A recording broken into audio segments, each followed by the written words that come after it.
Olá, tudo bem com você? Especialmente você, torcedor e torcedor do Fortaleza. Tudo bem? Bom, eu espero que sim. Espero que sim, meus amigos. Apesar de tudo, apesar deste resultado aí bastante frustrante, decepcionante do Fortaleza contra a equipe a equipe do Curitiba, né? Num contexto ali em que as emoções do torcedor estavam todas voltadas, né, para a possibilidade da equipe vencer a partida. No entanto, a equipe leva um gol no contragolpe e do nada aparece uma derrota, né? Aparentemente do nada, que frustra muito as emoções do torcedor do Leão, choca, faz sofrer. E, evidentemente, poucos entenderam o que estava acontecendo, o que aconteceu, por que aquilo se deu. Eu quero falar muito pouco desse jogo aqui, porque na verdade eu quero focar no jogo pela Libertadores de América contra o Estudiantes de La Plata. Mas antes disso, é muito importante pontuarmos que foi um erro pensar em priorizar a Libertadores de América, o jogo que vai acontecer na quinta-feira, em prol do Campeonato Brasileiro. Chegou o momento em que o Campeonato Brasileiro, sim, é o mais importante para o Fortaleza, é o mais importante, deveria ser priorizado, não foi priorizado somente porque o técnico quis, provavelmente foi uma questão ali da comissão técnica e também dos dirigentes do Leão. É necessário que as pessoas entendam, que eles entendam neste momento o perigo do rebaixamento. Ainda não acredito que vai acontecer, tá? Deixo claro. Ainda acho que a equipe do Fortaleza pode ir à Copa Sul-Americana, ok? Mas não dá para brincar com esse perigo. Esse perigo não é um perigo qualquer. E, no entanto, ontem a equipe foi para a disputa contra o Coxa, realmente nem se preocupando com o Brasileirão, ok? Acho até mesmo que o Voivoda poderia ter montado uma equipe alternativa diferente. Gostei, curti muito a equipe que ele montou com o Abraão e também com o Vitor Ricardo. A equipe no primeiro tempo estava completamente perdida, havia problema de entrosamento entre os jogadores. É muito importante que nós, neste momento, pontuemos aí a questão de um jogador jovem que entra e não consegue muito bem, mas num contexto em que nenhum jogador foi bem. O Zé Wellison foi um dos jogadores no primeiro tempo ali que conseguiu dar um pouco conta do recado ali, mas tirando ele, é o único marcador, né? O único marcador do meio de campo ali para frente. Nenhum outro conseguiu marcar. Então, assim, a equipe esteve mal. Então, por exemplo, o Vitor Ricardo não fez uma grande partida, não fez uma partida horrorosa também, vou deixar claro. E era complicado ele jogar, porque assim, o setor esquerdo estava completamente modificado. Totalmente modificado. Né? E ali é difícil, né? É muito complicado. Setor esquerdo, setor direito. Também estava todo modificado. Ali na frente também tinha muitas mudanças. A marcação não acontecia lá na frente, ali no setor. Do lado do campo pela direita, também no lado de campo, no setor defensivo também pela direita. Estava muito ruim. Estava tudo funcionando muito mal. Ronald jogando mal, né? Enfim, alguns jogadores ali sem função. Romarinho jogou bem no primeiro tempo. No segundo tempo, no primeiro tempo também não foi muito bem. Mas o fato é que, na minha opinião, poderia ser, por exemplo, um time alternativo com Jussa, com outros tal. E eu acho que o Voivoda foi para o time alternativo que daria para fazer, né? Gostei da escalação muito do Abraão. Lamento a ideia de que o Abraão foi para campo ontem porque o Landázuri foi poupado, né? É isso mesmo. O Landázuri foi poupado para o jogo da Libertadores, é isso? Ok, pelo menos isso aí oportunizou a entrada do Abraão, que para mim jogou muito. Né? Teve ali alguns problemas de posicionamento no primeiro tempo, que é normal, a equipe toda estava mal. Tite jogando mal demais. No segundo tempo, inclusive, a trabalha até como ponta, até que funcionou um pouquinho. Mas como zagueiro realmente está deixando muito a desejar. Né? Jogadores que entraram no segundo tempo, como o Crispim também. Né? Também não entendi algumas questões a mais, mas enfim. Não entendi, por exemplo, a não entrada do David da hora no segundo tempo. Não consigo entender. Mais uma vez o jogador vai para o banco de reservas, fica 90 minutos lá e não entra. Né? Daqui a pouco pode ser que apareça ali uma narrativa de que o jogador não foi aproveitado, foi devolvido porque teve problema de comportamento, que a gente não sabe quais são esses problemas.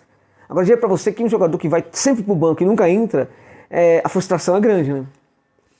De qualquer maneira, gente, quando o time foi a campo, o time titular foi a campo ontem, no segundo tempo, ele se mostrou bastante competitivo. O Abraão foi uma grata surpresa. Aquilo que a gente falava, é muito bom jogador. Né? Ele fez o gol de cabeça. Infelizmente a derrota no final apagou um pouquinho o brilho que foi esse gol do Abraão. O Abraão poderia ter feito, o Fortaleza poderia ter ganhado de 2-1, sabe por quê? Porque o Abraão, ele quase faz um gol no final do primeiro tempo, que ele cabeceia, a bola vem em cruzamento, ele dá o cabeceio, mas infelizmente passa raspando, ele acaba não encontrando a bola. Se ele tivesse feito aquele gol, provavelmente o Fortaleza não teria vivido aquela situação de pressão no final, né? Estaria tentando muito mais recuado e provavelmente teria vencido a partida por 2-1. Olha o que o Abraão fez, olha o que ele poderia ter feito dentro de campo ontem. Agora a gente pensa ele no Landassori, não dá para comparar. Quantos gols de cabeça o Landassori fez até hoje na vida dele no Fortaleza? Nenhum. Quantos gols fez o Landassori? Entende? O Abraão é realmente diferenciado. Agora, vamos lá, né? Acho que foi um erro, tinha que priorizar o Campeonato Brasileiro. Mas agora, na minha opinião, já que não priorizou, vai com força máxima aí para o jogo contra o Estudiantes de La Plata. O Fortaleza vai enfrentar um adversário que é muito bom, que sabe jogar muito bem dentro da sua casa, dificilmente perde nos seus domínios. Esqueçam esses resultados que não andam muito bons aí no Campeonato Argentino, esqueçam, eles estão completamente focados na Libertadores. Estudiantes, quando você fala de Libertadores, é uma outra história, entende? É um timaço, um grande time, um time que se defende muito bem, se compacta muito bem, progride para o ataque também de uma forma brilhante, é um belo time de futebol, mas eu acredito muito no Leão. Vão tentar propor o jogo vai ser muito mais de trocação lá em La Plata, né? Acho que o Fortaleza tem sim que bancar o seu jogo. Acho que pode se explorar os espaços deixados para o Estudiantes em alguns momentos, sim. O Estudiantes vai sair para o jogo, mas o Leão também tem que bancar esse jogo. Vai ser um jogo de trocação. E, na minha opinião, a melhor estratégia para o Fortaleza é tentar ir para a partida para vencer a partida, né? Buscando a vitória desde o começo. Acho que com o time aí titular, com uma força máxima aí, né? Vamos deixar claro, força máxima com o Landassori. Então, não é que vai jogar com 10, é que vai jogar com 9, né? Porque, além às vezes de não contribuir, ele às vezes atrapalha, então é contraproducente. Tomara que não. Quando a gente fala isso aqui, a torcida é para que o jogador tenha um grande desempenho, mas a gente não pode esquecer os números. Nós não podemos, por exemplo, fechar os olhos para o que o jogador tem apresentado. De qualquer maneira, gente, com o Landassori ou sem Landassori, na minha opinião, pode ser até que tenha aí, de repente, uma surpresa aí até lá. Pode ser que tenha ali algum jogador recuperado. De repente, né, vamos ver o que acontece. Se algum zagueiro tiver uma mínima condição aí, ele deverá ir para o jogo, na minha opinião. Então o que ocorre é o seguinte, Fortaleza tem condição de vencer Estudiantes, tem condição de trazer uma vitória para o Brasil, vitória histórica, fantástica, né, sensacional. Né? A primeira Libertadores chegar, por exemplo, no mínimo aí, às quartas de final seria espetacular realmente. Né? Agora, a questão é, vencendo ou não vencendo, não pode, por exemplo, entender que toda a temporada acabou com uma possível vitória, uma classificação também, a etapa de quarta de final. Né? Longe disso, tem que trazer essa força, esse empenho, essa luta, essa dedicação, esse perfil de equipe da Libertadores para o Campeonato Brasileiro. Porque o risco é muito grande, né? Na próxima rodada o Fortaleza vai enfrentar um time muito forte, né? Era até para ter vencido essa partida aí contra o Coxa, que não vencia 6 jogos, né? Sendo desses 6 jogos aí, 2 empates, 4 derrotas. As 4 derrotas nos últimos 4 jogos, o Fortaleza conseguiu, né, reanimar esse time. Se vencesse, ficaria até próximo de passá-lo, né, e colocá-lo na zona de rebaixamento, inclusive, atrás dele em Fortaleza, mas não conseguiu. Então o próximo jogo é muito complicado, então a questão para mim, pode vencer o Estudiantes. Independente disso, contudo, de vencer ou não Estudiantes, a Fortaleza precisa ser a equipe da Libertadores no Campeonato Brasileiro.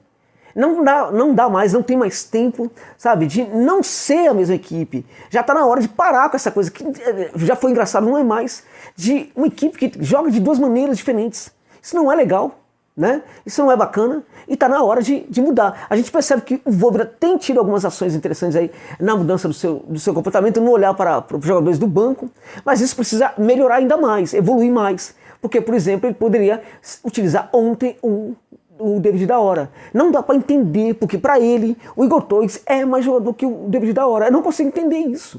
Aí um jogador que foi contratado, ele fica no banco, aí ele começa a perceber que o menino que entrou no lugar dele, o Igor Torres, tem dificuldade para conversar com a bola, né? Muita dificuldade. Então aí, por que o cara não me coloca, né? Esse moço aí entra sempre e não faz nada. Então, para mim, Fortaleza tem condição de vencer Estudiantes, pode vencer o Pincha, né? E pode se classificar às quartas de final da Libertadores. Para mim, tem sim um favoritismo aí para conseguir ficar com essa vaga. Independente disso, a grande preocupação, gente, até mais do que Libertadores, é Campeonato Brasileiro. Para mim foi um erro não priorizar o Brasileirão nessa rodada, mas no próximo final de semana isso tende a acontecer. De qualquer forma tende a acontecer. Ainda que posteriormente, é isso, eu vou dizer uma coisa para vocês.